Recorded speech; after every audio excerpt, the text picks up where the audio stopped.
अस्सलामुअलैकुम वरहमतुल्लाह। बिस्मिल्लाहिर्रहमानिर्रहीम। आज का जो टॉपिक है वो है पैरेलल लाइंस एंड ट्रांसवर्सल। इससे पहले हम ट्रांसवर्सल लाइन एंड एंगल्स के बारे में पढ़ चुके हैं। जितने तरह के एंगल ट्रांसवर्सल लाइन के साथ में फॉर्म्ड होते हैं, वो चाहे पैरेलल लाइंस के साथ में हो या अनपैरेलल लाइन के साथ में हो, वो नेम यही रहते हैं: corresponding interior exterior, alternate alternate exterior, को इंटीरियर एंड को एक्सटीरियर। बट जब हम पैरेलल लाइंस एंड ट्रांसवर्सल की बात करते हैं तो जो एंगल्स हैं वो इक्वल्स हो जाते हैं। कौन कौन से एंगल इक्वल्स हो जाते हैं? सबसे पहले हम डिस्कशन करेंगे कॉरस्पॉन्डिंग एंगल के बारे में।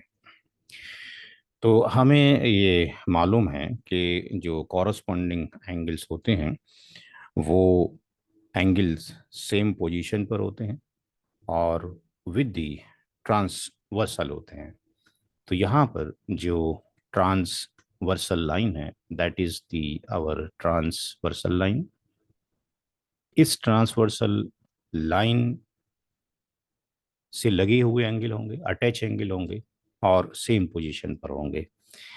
तो यहाँ पर अगर हम देखते हैं तो ट्रांसवर्सल लाइन से जो अटैच एंगल हैं वो एंगल ये भी अटैच्ड है, ये भी ट्रांसवर्सल लाइन से अटैच्ड है। ये सारे के सारे जो एंगल्स हैं ये सारे के सारे ट्रांसवर्सल लाइन से ही अटैच्ड हैं। बट इसके अंदर जो कॉरस्पॉन्डिंग एंगल्स हैं वो कौन से होंगे? तो हमने बताया था कि जो कॉरस्पॉन्डिंग जो एंगल्स हैं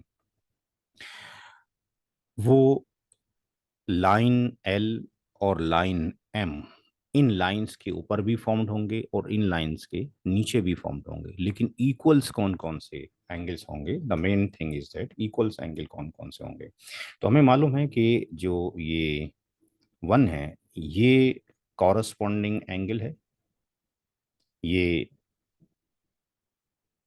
भी कॉरस्पॉन्डिंग एंगल है, 1 and 5 आर कॉरस्पॉन्डिंग एंगल, और ये ट्रांसवर्सल लाइन से अटैच्ड हैं, on the above on the top of the lines हैं और ये लेफ्ट साइड के अंदर हैं। तो in case of the parallel line ये दोनों एंगल्स इक्वल होंगे। पैरेलल लाइंस के केस में ये दोनों एंगल्स क्या होंगे? इक्वल होंगे, यानी एंगल 1 इक्वल होगा एंगल 5 के। जो मेजर एंगल 1 का होगा वही जो मेजर है वो एंगल 5 का होगा। ठीक है।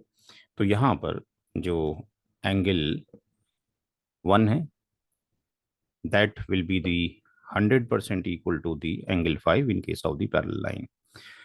Now similarly अगर हम देखते हैं तो जो एंगल एल एंड एम के एबव हैं वो 2 and 6 भी हैं। तो जो एंगल हैं ये एंगल, मैं इसका कलर ये रख लेता हूँ, एंगल 1 इक्वल टू एंगल 5। एक एंगल तो ये हो गया जो करॉस्पॉन्डिंग एंगल है जो कि must be equal. And second angle, angle number 2 on the top of the line 1 और angle number 6 on the top of the line M है, above of the line M है, और ये अटैच्ड है विद द ट्रांसवर्सल से, same position के ऊपर है, राइट साइड में है। तो ये एंगल 2 इक्वल होगा एग्जैक्टली एंगल 6 के। सिमिलरली अगर हम बात करते हैं लाइन एल के बिलो में, तो लाइन एंगल जो है बिलो में वो हम बात करते हैं तो यहाँ पर जो एंगल 4 है वो below of the line L है, और जो एंगल 8 है वो below of the line M है, और इनकी पोजीशन ट्रांसवर्सल लाइन के लेफ्ट में है और below the L and M है, तो ये एंगल नंबर 4 और एंगल नंबर 8 ये भी इक्विवेलेंट होंगे। सिमिलरली जो एंगल है 3, एंगल नंबर 3 लाइन एल के बिलो में है, ट्रांसवर्सल लाइन के राइट में है। एंगल नंबर 7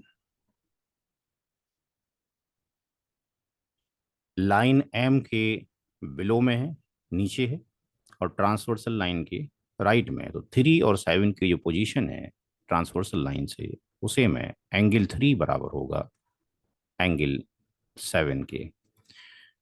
तो एंगल 1 इक्वलेंट टू एंगल 5 होगा, एंगल 1 इक्वलेंट टू एंगल जो 1 है that is equivalent to angle 5 है। एंगल 2 इक्वलेंट टू एंगल 6 है, जो मेजर 2 का होगा वही 6 का होगा। एंगल 4 एंगल 8 के इक्वलेंट होगा, एंड एंगल 3 एंगल 7 के इक्वलेंट होगा। तो आई होप सो ये जो कॉन्सेप्ट है कॉरस्पॉन्डिंग एंगल्स का, कि in case of the parallel lines and transversal के केस में ये इक्वल होते हैं।